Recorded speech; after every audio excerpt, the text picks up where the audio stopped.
अमरावती ग्रामीण जिल्ह्यातील समृद्धी महामार्गावर झालेल्या भीषण अपघातात एकाच कुटुंबातील 5 जणांचा जागीच मृत्यू झाल्याने संपूर्ण परिसरात हळहळ व्यक्त होत आहे। ही दुर्घटना दत्तापूर पोलीस ठाण्याच्या हद्दीत धामणगाव परिसरात समृद्धी महामार्गावर IC 06 चॅनल क्रमांक 104 ते 105 दरम्यान मुंबईकडे जाणाऱ्या मार्गिकेवर घडली। चंद्रपूरहून अकोल्याकडे निघालेली मारुती सुझुकी इग्निस कार रस्त्याच्या कडेला उभ्या असलेल्या कंटेनरच्या मागील बाजूस भरधाव वेगात जाऊन धडकली। धडक इतकी भीषण होती की कारचा अक्षरशः चुराडा झाला आणि कारमधील एकाच कुटुंबातील 5 जणांचा जागीच मृत्यू झाला। प्राथमिक माहितीनुसार संबंधित कंटेनर नागपूरहून नांदेड जिल्ह्यातील देलगुरूकडे प्लास्टो कंपनीच्या पाण्याच्या टाकीची वाहतूक करत होता।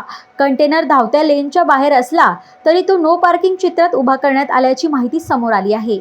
अपघाताचे नेमके कारण अद्याप स्पष्ट झाले नसून पोलीस या प्रकरणाचा सखोल तपास करीत आहेत। या भीषण अपघातात भास्कर महादेव जीवने वय वर्ष 40, महादेव शिवाजी जीवने वय वर्ष 65, लताताई महादेव जीवने वय वर्ष 60, आरती भास्कर जीवने वय वर्ष 38 आणि तुषार भास्कर जीवने वय वर्ष 12 यांचा जागीच मृत्यू झाला। सर्व मृत हे चंद्रपूर येथील बाबूरपेठ परिसरातील रहिवासी होते। घटनेची माहिती मिळताच दत्तापूर पोलीस तातडीने घटनास्थळी दाखल झाले। मृतदेह शवविच्छेदनासाठी उपजिल्हा रुग्णालयात दत्तापूर येथे पाठवण्यात आले असून नातेवाईकांना घटनेची माहिती देण्यात आली आहे। या प्रकरणी दत्तापूर पोलीस ठाण्यात गुन्हा नोंदवण्याची प्रक्रिया सुरू असून अपघाताच्या नेमक्या कारणाचा तपास सुरू आहे। समृद्धी महामार्गावरील या हृदयद्रावक अपघाताने पुन्हा एकदा रस्ते सुरक्षेचा प्रश्न ऐरणीवर आणला असून महामार्गावर उभी राहणारी अवघड वाहने आणि वाहतूक नियमांचे काटेकोर पालन याकडे अधिक गांभीर्याने लक्ष देण्याची गरज अधोरेखित झाली आहे।